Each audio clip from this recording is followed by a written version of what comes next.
Well, congratulations, Ian. We're becoming late goal specialists. We are, yeah. I said to the boys before the game, they might have to be patient tonight because we've scored late goals in the previous two games. So I was pleased with the timing of that goal because when the 9 minutes went up at the end, it would at 1-0. It could have been quite a nervy bit of injury time there. So to get the second goal and effectively kind of kill the game off at the end there is pleasing and probably shows again the fitness levels of the players to keep going and the mindset to keep going. I thought it became an uncomfortable night when it should have been a lot more comfortable. I think especially first half we should be coming in 2 or 3 goals up. I thought we attacked really well in the first half and limited them to little. And as teams like this are going to do, if you keep them in the game, they're going to have a spell, and they certainly did that. And for us to push again and get the second goal and kill it off was really pleasing. Yeah, let's just go back to my first point. I was sat there looking at the clock, and the first time I looked was 82 minutes, and then I looked again at 85, and it's still 1-0 at that point. And I'm beginning to worry about the late goal against. Does that make you nervous at all? It did today. I've got to be honest, in some of the other games it hasn't as much, but it did today just because I knew they're a team that's obviously, they're fighting for their life, and credit to David Oldfield, his team gave them everything tonight. I thought, they got around us, they got in our faces, towards the end they've probably played with 4 strikers up the pitch, 10v10, which obviously leaves a lot of space, and they've almost got nothing to lose. They were willing to concede a goal to try and get back in the game, and they're difficult moments because it's kind of that stick or twist for us as well. We've got to play with a bit of structure, but we still effectively need to get ourselves up the pitch. So yeah, it was a little bit uncomfortable, I've got to admit. I kept asking Matt Winter how long to go, and in terms of the injury time especially, when the scoreboard stopped at 90, which it does.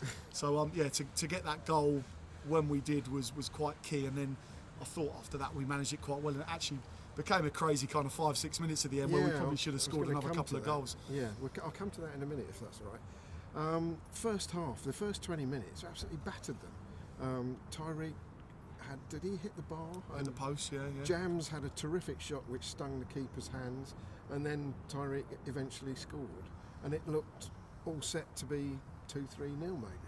Yeah, and I think it should have been. I said to the lads at half time, I think we started the first 20 minutes great, and it almost felt like in the ground once we got the first goal it was job done. And being around this league long enough to know that's never the case. You've got to go and keep staying on the front foot, and it wasn't so much the attacking after that, it was more defensively. I thought we lost second balls in midfield. I thought we were a bit slow to recover and get back in, and we gave them a little bit of a leg up, I think, going into half time. So we talked about that at the break. We said, listen, attacking wise we're going to get lots of opportunities to go and score goals, but we have to do the basics still. We can't forget the basics, because we did those particularly well on Saturday, and it's about having the right balance. But no, we had 3 or 4 really good chances in the first half, and again the pleasing thing is we're creating, and again effectively probably should have been 2 or 3 goals up, but it shows a strong mentality to not get frustrated with that and keep going and keep creating, more importantly, some good chances in the game. And I think probably 2-0 is a fair reflection on it. Yeah, I would agree. Any complaints about David Longking's red card? I don't think so. I'm really disappointed. I'm really disappointed in him. He says he's not said anything to the referee. Understandably, he got booked for dissent in the aftermath of their red card, which why he's getting involved in that, I don't know.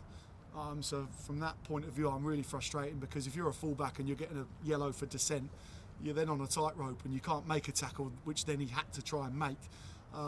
So disappointing, because that back four's kept 4 clean sheets on the spin. We've now got to change that Saturday through our own fault. So that's probably the only thing on the night that I'm really disappointed with and actually quite frustrated with. When we play 11v10, we've got to keep the ball. We've got to keep moving the ball, and especially when we're 1-0 up. And it was a couple of minutes after, and we've given away 2 sloppy passes. He's then got to lunge in and make a tackle. And no complaints with the second one. If the first one is for dissent, then he needs to learn from that, because that's a stupid way to get yourself sent off in a game like that. Absolutely. Our penalty, no doubts. I didn't think so, but then I thought the one on Tyreek Johnson looked a penalty, and it was quite a similar one earlier. So I wasn't sure we were going to get it. But no, he's done great. I think the ball just broke in the box, and he's done really well to get his toe on it before the guy. I mean, we're quite a way away here, so I couldn't tell you for definite, but it certainly looked like a penalty. The referee was right on the spot, and he gave it. And Max, you back him all the time to put those away. So I was quite calm with that. Max had to wait a long time. He did. The referee was going around removing Absolutely. toes from the white line. Yeah, and people, they think of different ways, I think, to try and put Max off, especially because I think everyone knows his penalty record. So, fair play to Weymouth. I'm sure we would have done the same, just kind of trying to delay it as long as they could. But again, he keeps his composure, and you're always pretty confident when he puts the ball on the spot that it's going to result in a goal. Yeah, and now, as I said, I'll turn to the last 5 minutes, which went absolutely mad as far as I'm concerned. That Woking don't do that. Last 5 minutes, attack like maniacs. They take the ball to the corners and they stroke it about and play it back across the back four. What was going on? Yeah, to be honest, I think the second goal gives you that bit of freedom. And I was saying to the bench at about 80 minutes, if we get the second now, we can actually relax and move the ball around and enjoy the end of it. And I think once we got the second one, any time we got the ball, it seemed we were 4v2, 4v3. And we had opportunities to move the ball. Again, the only thing is we weren't clinical enough. I think there was 1 or 2 really good opportunities in there. Yeah, He's fuming with himself that he's not scored, which all good strikers are. And it's an unbelievable goal line clearance. He did everything right, rounded the goalkeeper and just didn't get it over the line. And then there were 1 or 2 other bits where we probably got to be a bit more clinical and roll the ball across and punch it in.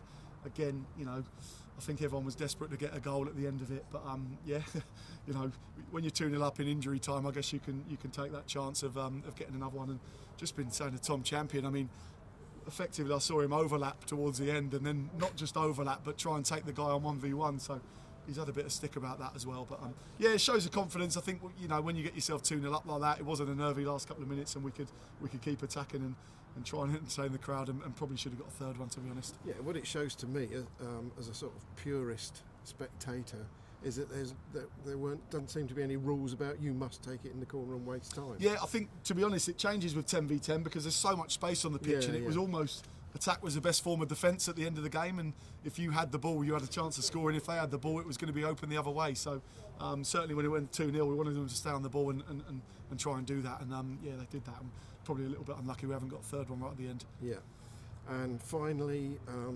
Saturday, only 5 days away, Solihull. That's going to be really tough. They've beaten Grimsby away tonight. Yeah, I've just seen that result. Yeah, they're tough regardless of the results tonight. It would be a tough game. Neil Hardley, top manager, they're a top side. I'd be amazed if they're not in the playoffs this year, and they're probably, by being in there, are going to knock a couple of very, very big clubs out of that. But they've had a phenomenal season. He's done a great job there. They will pose different problems probably to what we've had the last couple of games. Very much a team that can mix it up. They can play some excellent football. They've got really good wide players, and they've got players at the top end of the pitch like Sparrow and Rooney that can score goals as well. So, yeah, difficult test. Like I say, we're going to have to change. The back four is going to have to change, that's for sure. We'll have to have a look at them and think about what we do. But the good thing is we've got players now, strong bench tonight, players that aren't in the squad, players to come back.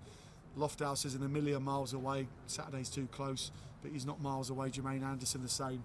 So the competition for places at this back end of the season is probably as competitive as it has been. I've had people banging on my door all week wanting to play, and they're good problems to have. So we need to dust ourselves down. Some of these boys have done a lot of 90s recently, and there's a few bumps and bruises, aching bodies in there. So we've got to dust ourselves down and come back in Thursday and get ready for a very tough game. And finally, are you enjoying it?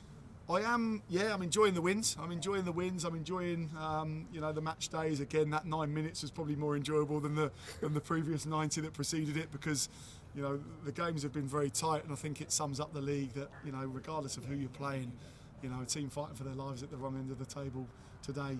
The games are tight. Everyone's competitive.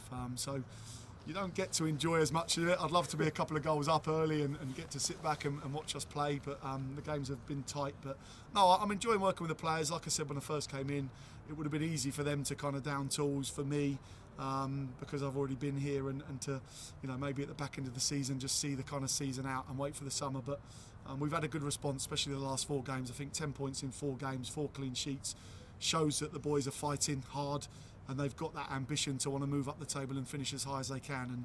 And I can certainly work with people that want to do that. And I'm enjoying it. The staff are working incredibly hard as well. We're still depleted, but they're working incredibly hard for each other and for me. And if we can keep doing that, hopefully we keep winning games of football. Brilliant. Well, we certainly hope so too, and we look forward to seeing you all again on Saturday. Brilliant. Cheers, David.